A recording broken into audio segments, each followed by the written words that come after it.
మళ్ళీ చెప్తున్నాం, బీఆర్ఎస్ ప్రభుత్వ హయాంలో ఆనాడు 2 ఏళ్ల కరోనాలో ప్రత్యేకంగా కేంద్రం ఇచ్చిన అప్పులు గాని, ఫైనాన్స్ కమిషన్ అప్పులు గాని, ఉదయ్ స్కీమ్ అప్పులు గాని, ఫైనాన్స్ కమిషన్ నుంచి గ్రాంట్ గా రాకుండా అప్పు రూపంలో వచ్చినాయి గాని అన్ని కలుపుకొని మీరు బయట చెప్తున్నట్టు రాష్ట్ర ప్రభుత్వం చెల్లించాల్సిన అన్ని కార్పొరేషన్ల అప్పులు కలుపుకొని రాష్ట్ర ప్రభుత్వ ఖజానా నుంచి మిత్తి గాని అసలు గాని కట్టాల్సిన అప్పులు కాగ్ రిపోర్ట్ ప్రకారంగా 4,10,000 కోట్లు, మీరు ప్రవేశపెట్టిన వైట్ పేపర్ ప్రకారంగా 4,17,000 కోట్లు మాత్రమే.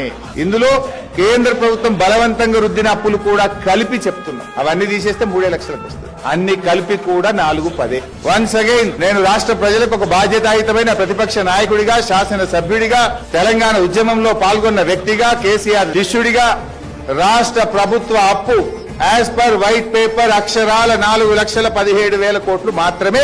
దీనికి నేను కట్టుబడి ఉన్నా. ఏ చర్చకైనా సిద్ధం, పెట్టండి, అసెంబ్లీ మాట్లాడదాం.